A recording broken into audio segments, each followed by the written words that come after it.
Are all Egyptian men scammers? I'm gonna do a little mini series on Egyptian men for a follower that's asked me some questions, and I can see that she needs a bit more information. Absolutely not. In fact, overall, if we take the whole population of Egyptian men and the whole population of European men, I'd rather be with an Egyptian. However, and listen well, if you're meeting your Egyptian man in the tourist trade, meaning at your hotel, taxi driver, at a shop, at a restaurant, there's a 99% chance that he is indeed a scammer. And it doesn't mean that this 22, 25-year-old boy went to work in Hurghada and Sharm with the express goal to be a scammer and to scam women. No, absolutely not. But it quickly becomes that way. There's a degree of peer pressure that happens now. So for all of you women that's saying, oh, I've been married to my Egyptian husband for 25 years and I met him in a hotel, it doesn't count, because it's during the last 10 years and specifically during the last 5 years that it has become more socially acceptable for men to have an Egyptian wife and a European woman or an American woman whom they get money from to support their family and Egyptian wife. So this has become more socially acceptable within the fringes of Egyptian society.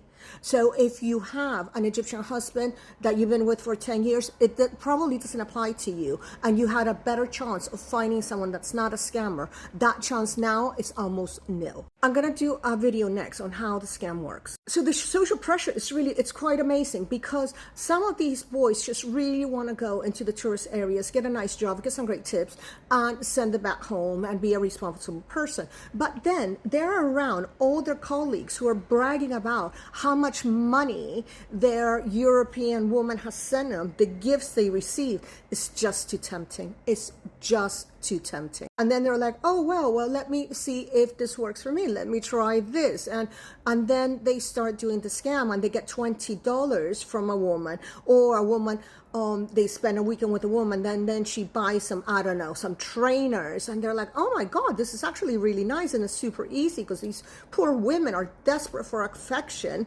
because European men are, yeah. We all know what we're talking about, right? About European men. It's like, ugh. So it's such an easy income for them. It's such an easy way to get money. And I always say, if this is a transactional thing where they spend a weekend or a week with a woman, the man gets spicy favors, let's say, and then she's grateful and gives him 100, 200 pounds to help him out, and it's really transactional, fine. Everyone is happy with that. The problem happens that the men will continue to message you and then say that they've fallen in love with you, that they want a proper marriage, that they want you to buy a house. And I'm going to go into detail in my next video about this. The woman believes it, and that's when the scam happens.